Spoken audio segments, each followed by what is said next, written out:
చాలా మాటకారి నాన్నగారు మీరు. అసలు ఏదన్నా సమాధానం చెప్పాల్సి వస్తే తడుముకోరు.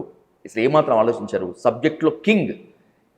అసలు మీకు తెలుగు రాష్ట్రాల్లో ఎంత ఫ్యాన్ బేస్, ఎంత ఫ్యాన్ ఫాలోయింగ్ ఉందో తెలుసా మీకు? అంత సినిమా లేదండి. నేను చాలా హార్ట్ఫుల్గా మాట్లాడుతున్నాను. నేను కూడా heartful గా మిమ్మల్ని చెప్తాను. ఆకాశానికి ఎత్తడానికి ఇంటర్వ్యూ సాక్షిగా చెప్పడం లేదు. లేదు సార్, నేను కూడా ఒకటే చెప్తున్నాను.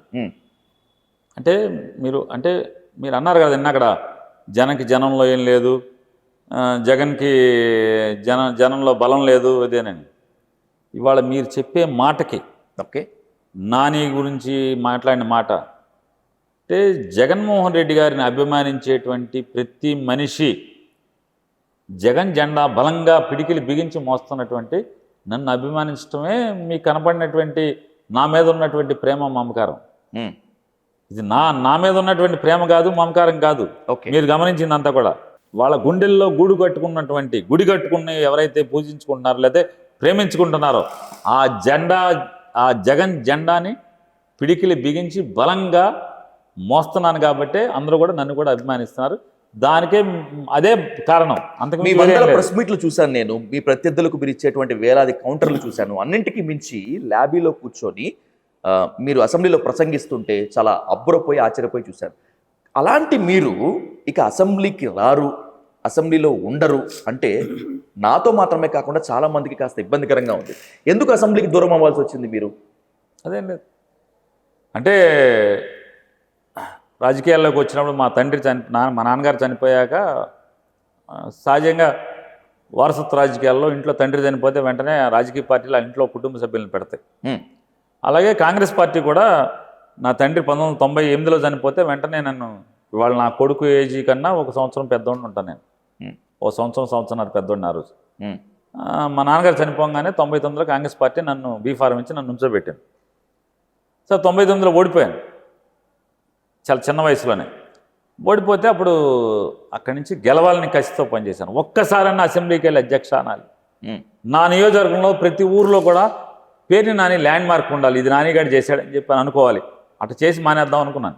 ఓకే, కానీ పోర్ట్ అనేది నా సంకల్పం. ఏదైతే బందర్లో పోర్టు నిర్మాణం చేయాలనేటువంటి సంకల్పాన్ని భుజానికి ఎత్తుకుని బయలుదేరాను. అది పూర్తవలేదు కాబట్టి ఇన్నాళ్ళు కొనసాగుతూ వచ్చాను. జగన్మోహన్ రెడ్డి గారి పుణ్యమానే పోర్టు కడతామని చెప్పని ఓటేయించుకుని, నానికి వ్యతిరేకంగా ఓటేయించుకుని పోర్టు కట్టాలంటే 33,000 ఎకరాల భూమి త్యాగం చేస్తే మాత్రమే, 22 గ్రామాలు ఖాళీ చేసి ఇస్తే మాత్రమే పోర్టు నిర్మాణం చేస్తామని చెప్పినటువంటి ఒక రాజకీయ పార్టీని ఒక ముఖ్యమంత్రి చూసినటువంటి బాధలు, ఎన్నో బాధలు అనుభవించి, అంటే భూసేకరణ కబంధ హస్తాల్లో నలిగిపోయినటువంటి ఈ ప్రాంత రైతాంగం కన్నీళ్లు అవన్నీ చూసిన నేను జగన్మోహన్ రెడ్డి గారు ఎట్టి పరిస్థితుల్లో సెంటు భూమి కూడా రైతులతో ముట్టుకోకుండా పోర్టు నిర్మాణం చేయాలనుకున్నాం.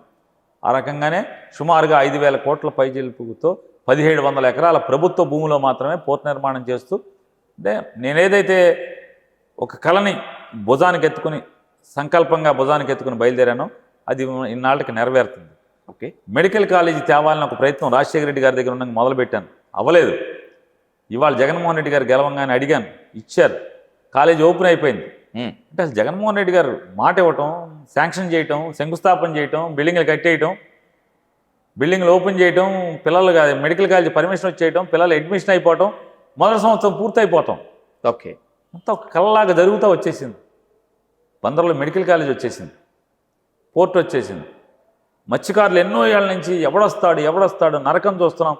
వేటాడిన మత్స్య సంపదని ఊరికి తేవాలంటే తేలేక నిజాంపట్నం, నరసాపురం, కాకినాడ వెళ్ళి సగం ధరకు అమ్ముకోవాల్సి వస్తుంది, చేప కులిపోతుందని చెప్పని బాధలు పడుతుంటే దానికోసం చెప్పని కొత్తగా ఒక మొగ నిర్మాణాన్ని చేసి ఫిషింగ్ హార్బర్ దగ్గర 300 కోట్ల రూపాయలతో మత్స్యకారులకి ఉపయోగపడేలాగా 350 కోట్ల రూపాయలతో ఫిషింగ్ హార్బర్ నిర్మాణం,